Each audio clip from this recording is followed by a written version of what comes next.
morning, everyone. Management Information System.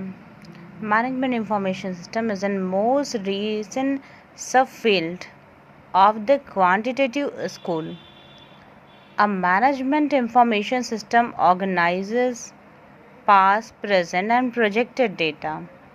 तो जो management का इंफॉर्मेशन सिस्टम होता है वो कौन कौन सी इंफॉर्मेशन लेता है? पास्ट की, प्रेजेंट की और प्रोजेक्टेड डेटा.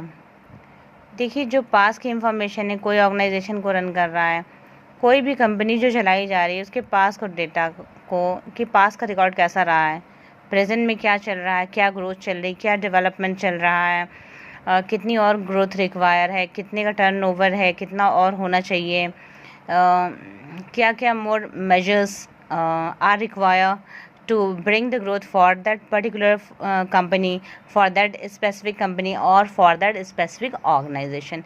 Projected data. और projected data क्या है, क्या projection किया जा रहा है, क्या अनुमान लगाया जा रहा है, ऐसा क्या assumption किया जा रहा है कि अब अगले साल तक इतनी growth हो जाएगी, both for the internal and external sources, and process it into usable information.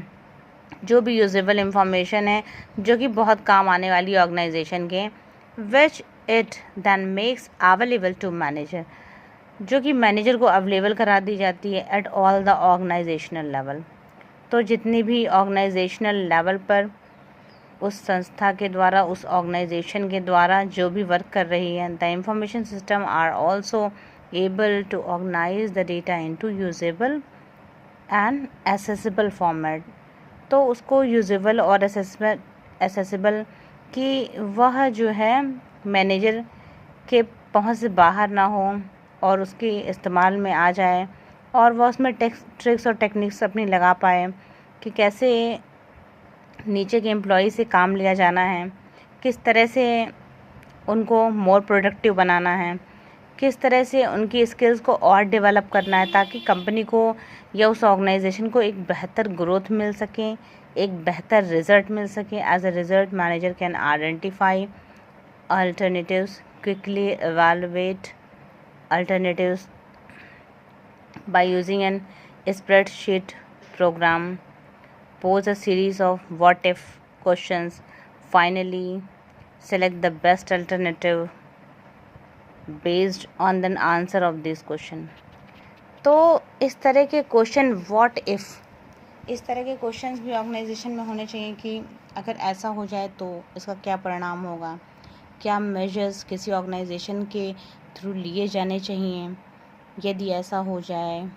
तो चलिए आगे देखते हैं. Quality school of management. The quality school of management is an comprehensive concept of leading, operating and organisation.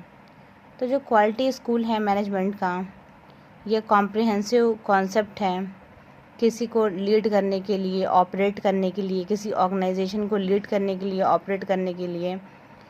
ये एक पूरा package है, and aimed at continually improving performance. और इसका प्रमुख एम होता है किसी भी ऑर्गेनाइजेशन का उसकी परफॉर्मेंस को इम्प्रूव करने के. देखो, सबसे पहले मैनेजमेंट हमारा खुद से शुरू होता है. जब तक हम खुद से बेहतर रहकर बेहतर तरीके से रहना ना सीख जाएं, तो जब हम खुद का ही मैनेजमेंट नहीं जानते हैं तो हम किसी ऑर्गेनाइजेशन का मैनेजमेंट क्या ही करेंगे. तो आई होप आप लोगों को समझ में आ रहा होगा. वैसे काफ़ी समझदार हैं आप लोग. देखिए, क्यों मैं इन सब बातों पे विशेष एम्फेसिस दे रही हूँ, क्योंकि मैनेजमेंट का मतलब ही यही होता है कि आप खुद को कैसे मैनेज कर रहे हैं, आप खुद पर क्या वर्क कर रहे हैं, और आपकी जो स्किल्स हैं, टैलेंट हैं, वही आप की ऑर्गेनाइजेशन को कलेक्टिव वे में ऊपर लेकर जाने वाली है. क्योंकि एक किसी एम्प्लॉई या एक किसी वर्कर का तो किसी ऑर्गेनाइजेशन को आगे बढ़ाने में हाथ होता नहीं है. ये कलेक्टिव रूप से सभी के द्वारा किया गया एक प्रयास होता है, जिसके द्वारा वह ऑर्गेनाइजेशन पीक पर होती है. लेकिन उसके लिए कुछ strict rules and regulation set करने पड़ते हैं और उनको फॉलो करना पड़ता है, और उस पर स्ट्रिक्ट होकर बहुत ही टैलेंट के साथ, डिसिप्लिन के साथ, पेशेंस के साथ वर्क करना पड़ता है उस एम की तरफ जिस एम को उस ऑर्गेनाइजेशन के थ्रू सेट किया गया हो, डिसाइड किया गया हो और डायरेक्ट किया गया हो, तो उसके लिए एक डायरेक्शन भी ज़रूरी है। तो ऑर्गेनाइजेशन के जब बड़े बड़े अधिकारी आपको डायरेक्ट करते हैं और फिर उसके लिए उनसे नीचे मैनेजर अपॉइंट किया जाता है, जो आपको सही दिशा निर्देश देता है कि आपको आखिर करना क्या है, कैसे आपकी उस स्किल्स को यूटिलाइज़ किया जाए, कैसे आपकी उस स्किल्स को यूज़ किया जाए आपकी ऑर्गेनाइजेशन के ग्रोथ के लिए। तो आई होप आप लोगों को समझ में आ रहा होगा। या in the other word, this concept focuses on managing the total organization to deliver high quality to customer। तो आजकल किसी भी ऑर्गेनाइजेशन का मेन एम होता है कि क्वालिटी प्रोवाइड करना। अब लोग क्वांटिटी पर जोर नहीं देते हैं, अब मेन फोकस होता है क्वालिटी प्रोवाइड करना और कस्टमर का सेटिस्फैक्शन। ये सबसे बड़ा एम होता है किसी भी ऑर्गेनाइजेशन का। The quality school of management consider the following in its theory. Organization makeup. Organization are made up of complex system of customers and suppliers. Customer और सप्लायर से मिलकर बना हुआ होता है, एक कॉम्प्लेक्स सिस्टम होता है। Every individual, executive, manager, worker function as both a supplier and a customer. तो देख लेते हैं, इसमें प्रत्येक इंडिविजुअल आता है, कोई एग्जीक्यूटिव, मैनेजर, वर्कर, सभी लोग होते हैं। Function as an both supplier and customer, तो ये फंक्शन करते हैं सप्लायर और कस्टमर के रूप में। Quality of goods and services, meeting the customers requirement, तो कस्टमर की रिक्वायरमेंट्स को मीट कर रहा हो, मतलब उनको प्राप्त कर रहा हो।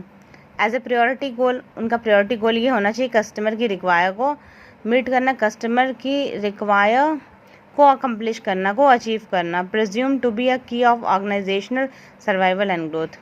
अब देखिए, कोई भी कंपनी जूता बना रही है, शूज़ बना रही है और कस्टमर बहुत हद तक सेटिस्फाई है। अब 10 साल तक उन्होंने बिजनेस रन किया, बहुत ही ग्रोथ हुई उस पर्टिकुलर प्रोडक्ट में, उस ब्रांड में, उस ब्रांड नेम में। उसके बाद वो क्रैश हो गया। तो अब उसके बाद क्या ऐसे चेंजेस आ गए हैं कि उस ऑर्गेनाइजेशन, उस कंपनी ने स्पेसिफिक प्रोडक्ट को सेम रहने दिया, उस पर वर्क नहीं किया। जैसे नाइक के शूज़ बेचे जा रहे हैं और उसमें कुछ चेंजेस नहीं लाए, उस सिमिलर पैटर्न पर वही एक ही सिमिलर प्रोडक्ट डेवलप किया जा रहा है और 10 सालों तक तो लोगों ने पसंद किया। उसके बाद लोग अब चेंज चाहते हैं, उनके टेस्ट में कुछ चेंज आ गया, कुछ नए प्रोडक्ट भी कंपनी में, अदर कंपनीज़ में लॉन्च हो गए हैं, क्योंकि मार्केट में हम देखते हैं कि एक बहुत टफ कंपटीशन है। तो हमें समय के साथ साथ चलना पड़ता है। यदि उस टफ कंपटीशन के साथ यदि हम अपने पैटर्न को चेंज नहीं करेंगे, जैसे नोकिया फ़ोन था, उसने अपने पैटर्न को चेंज नहीं किया, तो अब हम देख रहे हैं कि मार्केट से वो गायब हो गया है, क्योंकि उसने अपने पैटर्न को चेंज नहीं किया। वही सेम प्रोडक्ट, सेम रिलायबिलिटी कि प्रोडक्ट टूटेगा नहीं, मजबूत है, टिकाऊ है, रिलायबल है, वैलिडिटी है उसकी 8 से 10 साल से नीचे तो टूटना ही नहीं है, कीज़ हैं उसमें। और now the people are addicted towards the fashion, android phone, iPhone.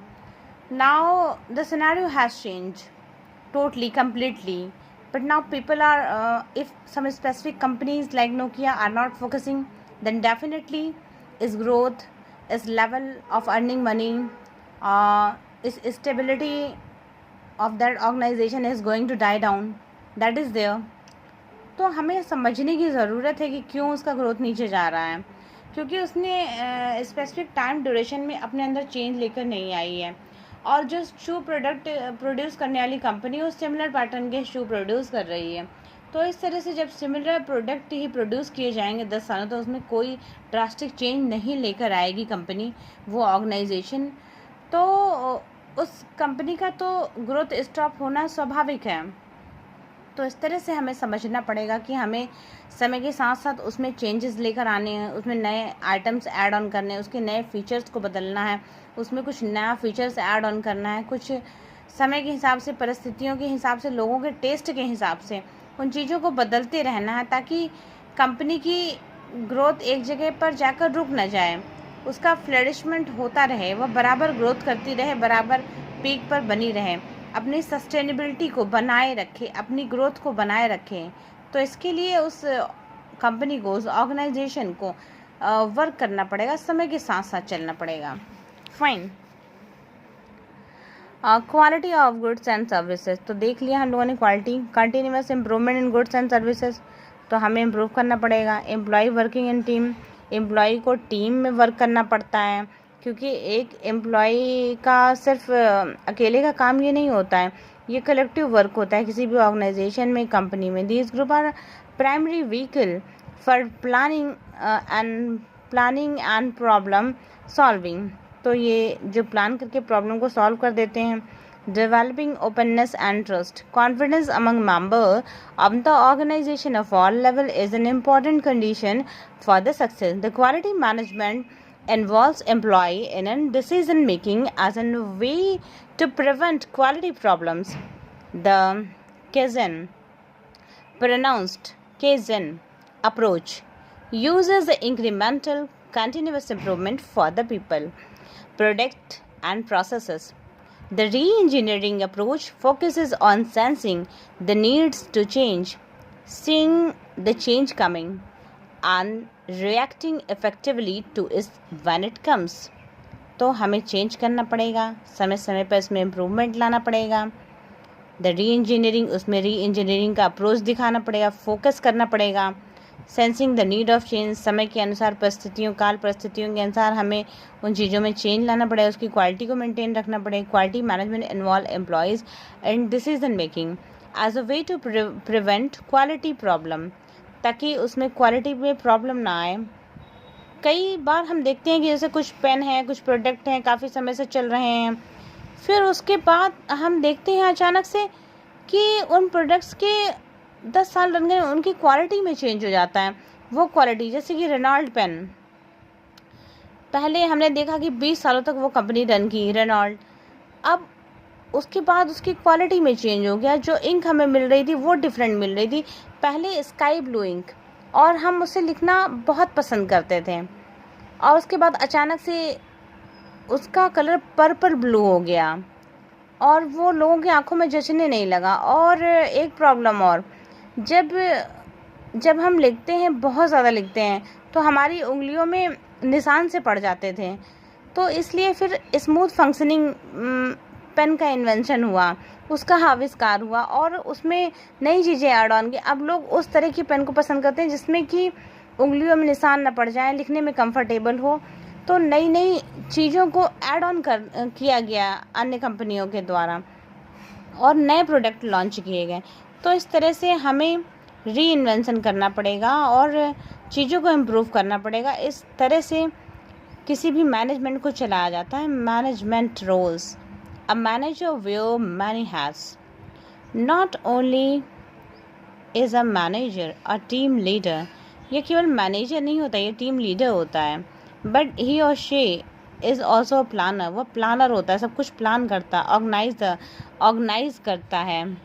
Cheer leader, cheer करता है, सबको प्रोत्साहित करता है। कोच होता है, प्रॉब्लम सॉल्वर होता है, डिसीजन मेकर होता है, और रोल इनटू। तो हम देख रहे हैं कि एक ही व्यक्ति को कितने सारे रोल दिए गए हैं। प्रॉब्लम भी सॉल्व कर रहा है, आपका कोच भी है, आपको गाइड भी कर रहा है, मोटिवेट भी कर रहा है, चीज़ों को ऑर्गेनाइज कर रहा है, व्यवस्थित रूप में रख रहा है, प्लान कर रहा है। प्रोडक्ट को बेचने से पहले, उन्हें डिलीवर करने से पहले कौन कितना वर्क करेगा, किस तरह से वर्क करेगा, सब कुछ प्लान कर रहा है।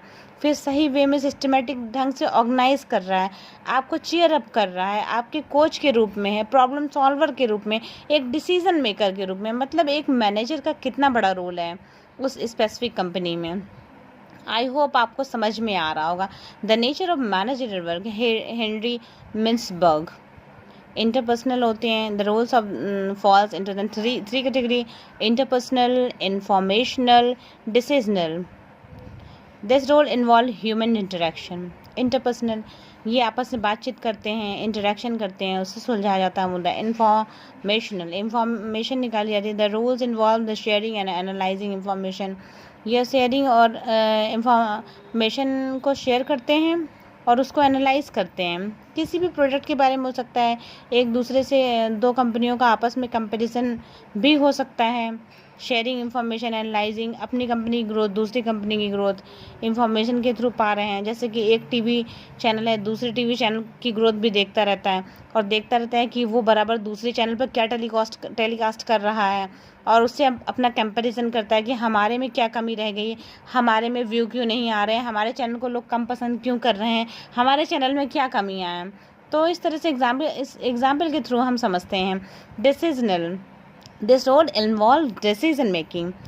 Table contains a more in-depth look at each category of roles that helps manager carry out all 5 functions described in preceding function of manager. Thank you.